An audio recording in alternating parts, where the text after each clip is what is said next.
Good afternoon. How are you? Well, the sun is out, but the heat is down. It's closer to 81 degrees, and the humidity is 83. So if you follow my rule, that is that if you add the temperature to the humidity and you get more than 150, you shouldn't be out. But it feels pretty comfortable, and there's a very slight wind, about 3 miles an hour. And that's what Thomas Jefferson wrote me in a quill and pen note that he left earlier. So, what do we have?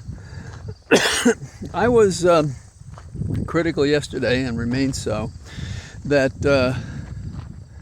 networks, social media, and others ran the full run-on sentence that Trump considered a press conference at his home, Mar-a-Lago. And I was glad to see that others were critical of the fact that this guy was allowed to run on without any fact-checking during it.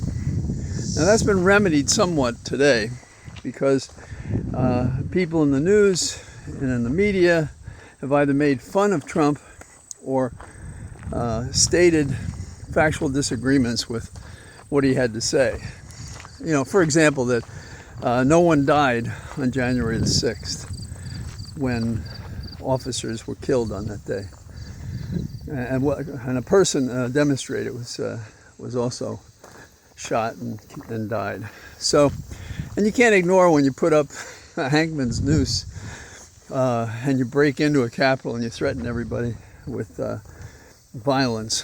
So, but one of the things that I think is left is the wandering, pointless aspect of Trump's monologue at his press conference, and him shifting and slipping questions that were asked by the media while he's suggesting that other people couldn't do better when he wasn't doing it at all. But one of the amusing things I think we can pull out of this was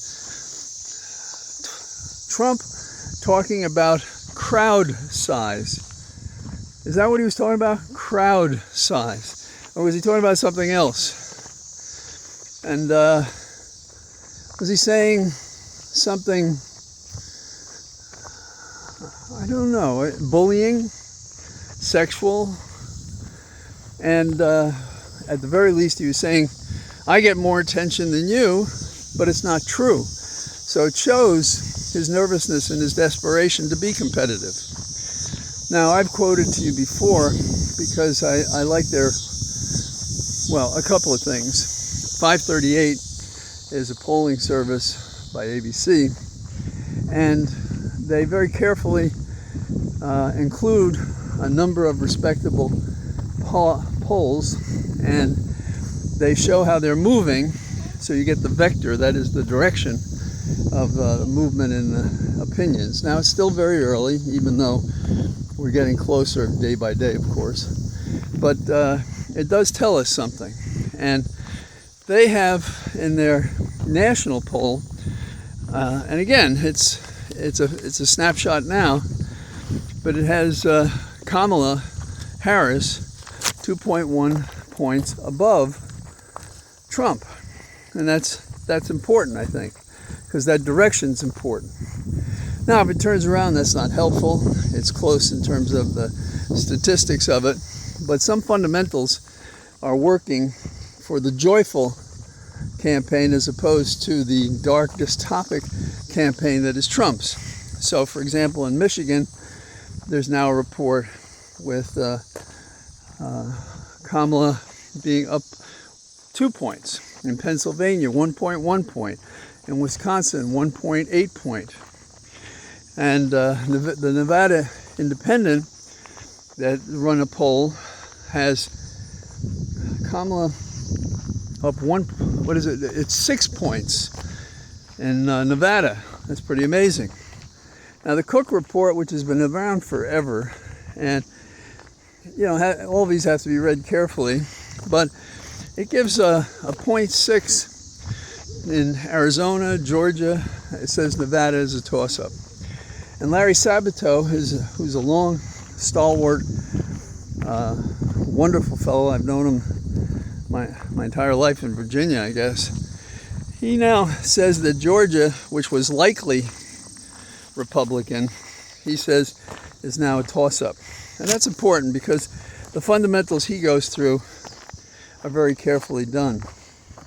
Now, Trump got out of his pajamas today and got in a plane, and he was going off to attack Tester, a Democrat in Montana, and to support his opponent, but his plane got misdirected. Misdirected is wrong. It was diverted because of conditions, and he had to take a jet to get there. So he gets points for appearing, and I don't know how effective are his coattails in Montana or anyplace else, because he's looking a little weak and imbalanced these days. The arguments that Trump makes about, oh, it was just a demonstration, there were just lots of people there, and they did what they wanted. Well, David Dempsey, he got sentenced to 262 months as one of those protesters, rabble-rousers, rioters, and felons, because he got the 262 months because of his assault and violence against law enforcement officers that Trump would have us believe he gives a damn about. But how can you care about them if you're doing something like that?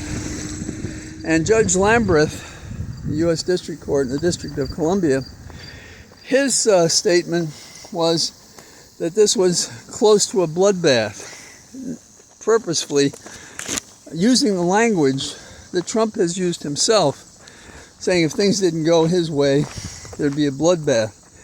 And I rush to add the observation that the incumbent president this time, if there's any effort to overthrow the election, will be Biden. And he will be able to command troops and get the reserves and police on the scene to maintain what should be the subject of a government, which is peace and law and order. And this is not against protesting. Protesting is fine. In fact, Kamala did something interesting the other evening. At one of her rallies, she was being interrupted by people who disagreed with her. And she said, look, you have every right to disagree, but I am speaking now. And you can continue to protest if you want to help Trump, that's your business. But now I am speaking. And by her attitude and her firmness looking at the crowd, she waited until her words were respected, and then she continued. That shows a soul and a heart and a strength and a courage that will not be denied, as it was not denied by those people who were demonstrating. I'd like to give you a winners losers category today. In the winners category, you may have followed this.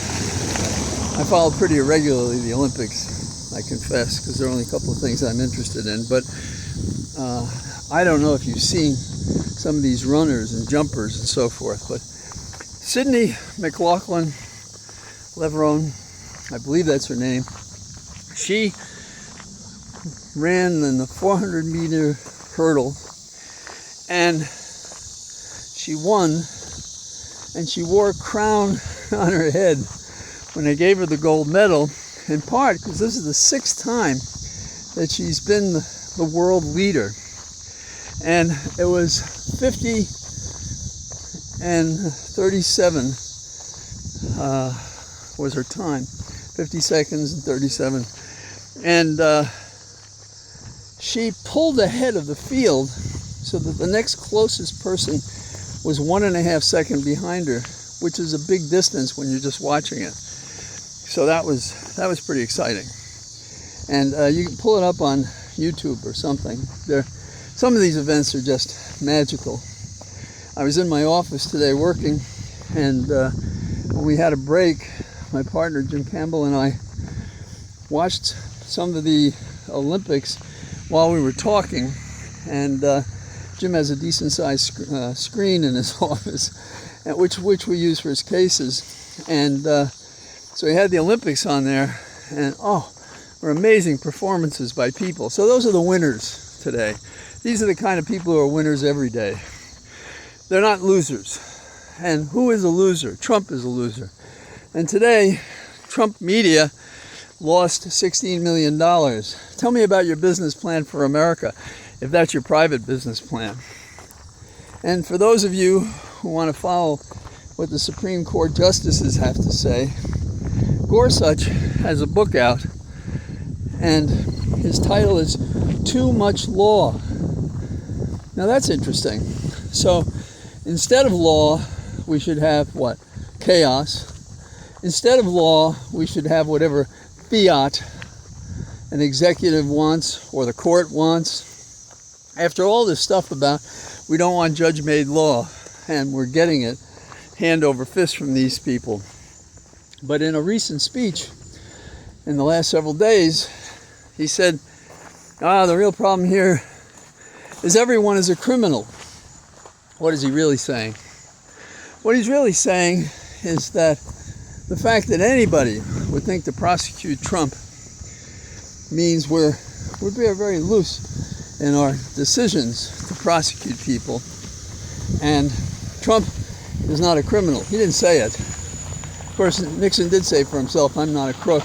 And Trump has said something like that today. Not today physically, but, as this has been going on. So, where do we stand? There's a feeling that the earth is coming out beneath Trump, that he doesn't have a plan, he doesn't have the content to lead America.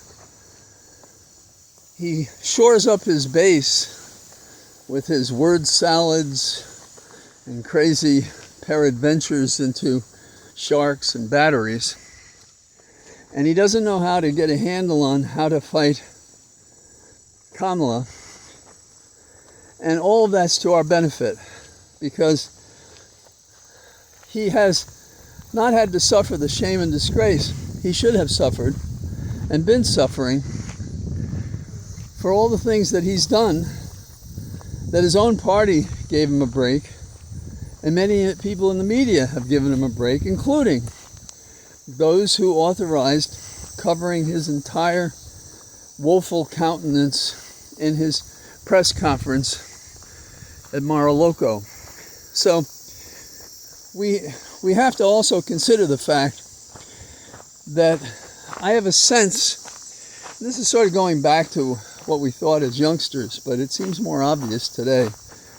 It seems to me that corporate is exercising a stronger hand over what fills the content of its pages, whether they be paper or digital, whether they be established networks or social media, whether they're, quote, independent groups. We're seeing a lot of this, and if you want to see the telltale signs, look at the editorials trying to push back, it seems to me sometimes, even on the techniques by which